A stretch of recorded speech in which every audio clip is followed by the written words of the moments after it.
G'day guys, how's it going? So in this video, we're going to talk about constant variables in Rust, what they are, and when we should use them. So firstly, what are constant variables? Well, this next line's going to be a little confusing when I first read it, but we basically store constant variables in line, and they replace wherever they are used. So normally what you'll do in your code is you'll define a variable like you would, say, a let variable, but you'll use the const keyword. And basically, wherever you use that throughout your code, that will be substituted, right? As a result of this, constants at runtime will never be allocated to memory because they're just a placeholder, right? So that means they don't have any kind of address in memory.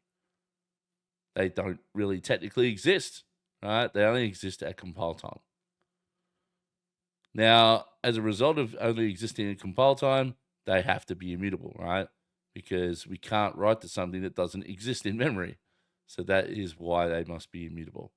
So they can be read and basically applied and substituted where it makes sense. As a result of this, they also must be evaluated and initialized because, once again, you need to do both those things in order to apply them in other places in your code. Now, you must also define the type. We don't like to implicitly or infer the type when we're declaring constants. I think Rust does that by design just to make sure that you know exactly what you're doing when you define your constant. Now, one little thing about constants, though, is they take on the scoping of where they are used. So, say you declare a constant in, say, main, when the scope of that constant will be for the lifetime of main, and that's it. Basically, wherever it's used will be what the scope of that is. And any variables around it will have their scope that's associated with that constant, right? Again, it's just a placeholder, so it really doesn't technically have a scope, but it does as well. And we'll see an example of that in a minute. And lastly, I've been speaking about string literals a little bit in previous videos. These are deemed constants in Rust, but there are actually a lot more that are deemed constants, and we'll see some of those in a future video. But for now, let's just go through and see a couple of simple examples of using constants in Rust. Okay, so we're in the code, and basically where you usually would define a constant is at the global level, right? So up here, say we wanted to define that same game code length that we had in the previous video, you would type const, you go game code length, and then we'd set it to a U8 type, and then initialize it to 4, right? And then we would save that. So then we could come down, and in our main function, we would print out, say, game code length, right? Now, this looks very similar to what we saw with static, right? The difference in this situation is when the code is compiled, this will actually get replaced with the number 4. And that's what will remain in the code. In fact, I'm not sure why it's doing that, but it'll do something like this, right? It'll get replaced at compile time with that. So when our code runs, it'll literally just go, oh, yeah, okay, we can see you got a 4 there. Cool? So then if I also was to create another function, say print game code length, and I did the same thing where I want to use the same game code like this, well, that's essentially going to do the same thing again. It's going to replace that game code length with 4. And in fact, let's make it exactly how it would be. It'd be more like this, right? So in that situation, it's going to do the same as what is on line 5. Right? So technically, at this point, this game code would disappear at runtime. And this is the code you would end up with. Right? That is how constants work. So this is why they don't have an address, because they don't really exist. Right? But to us, we see them as things that we can use throughout our application to keep things consistent when we need them to be consistent in terms of value, right?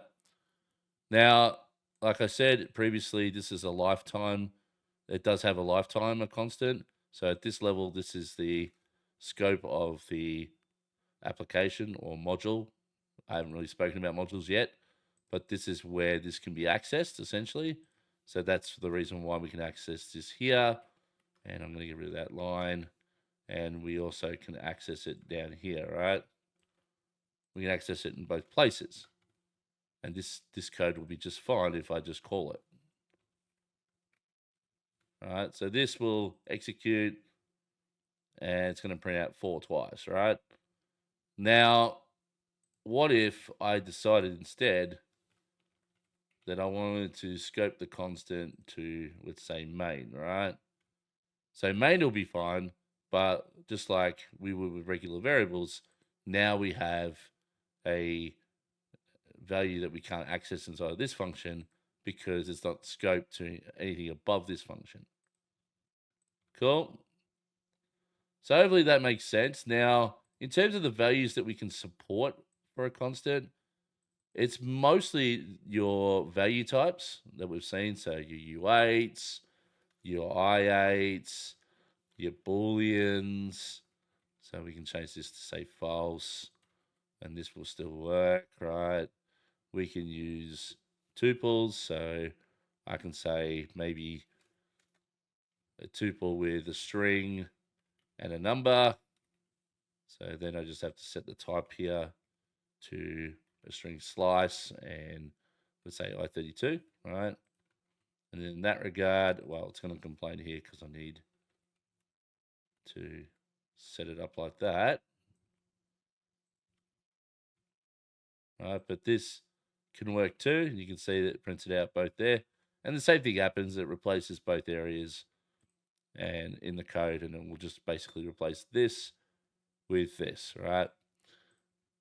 So you can do tuples, you can do arrays. So we can have, I don't know, 1, 2, 3, 4, 5, for example. And then I just change this to an array of I32s, so 5 of them. And now it's an array, and that will work as well. Cool. What you can't do, which will make sense in a minute when I explain it, is do something like this, right? So we could say, I want this to be a string, and then I'm going to call string from, and then say, I don't know, hello, right? Or I can just say 4 in text. Now, this is not going to work because this function for the string, right? This is not a constant function or what we call a constant function. And that's because it's got to go and do some memory allocation, all this other stuff, right? So this can't be used at compile time. So the result is it'll come up with an issue saying, you know, from in constants calls in constants are limited to constant functions, tuple structs and tuple variants, right? So basically it's telling us this is runtime, right? We can't do anything that's runtime at compile time. So if we want to replace that, we have to use a string slice. And then when we do this and save and run, then you'll see we get 4 as a string. Cool? So there's a couple of gotchas when you're first working them out. Now, in terms of other values, like I mentioned before, we could do equations. So we can do things like 1 plus 3, and we'll send that back to a U8, for example. And that's going to print out 4 as well. We can do things like 4 divided by 2, and that's going to give us the same thing. And there's a whole bunch of other constants that we can come up with, which I'll show in the very next video, right? But just understand that this is a simple way of setting up a constant, and that the code that's executed or compiled at the code that is replaced at compile time is this is then replaced with 4 divided by 2, right? So in here now it'll say 4 divided by 2, 4 divided by 2, like that. And obviously, if I comment at that line and run this again, you're still going to get 2, right? So that's how you have to think about constants, is that they're basically placeholders, right? But I'm going to finish the video there because in the very next video, we're going to talk more about these values at the end here, which is also referred to as a constant expression. So I'll see you in the next video.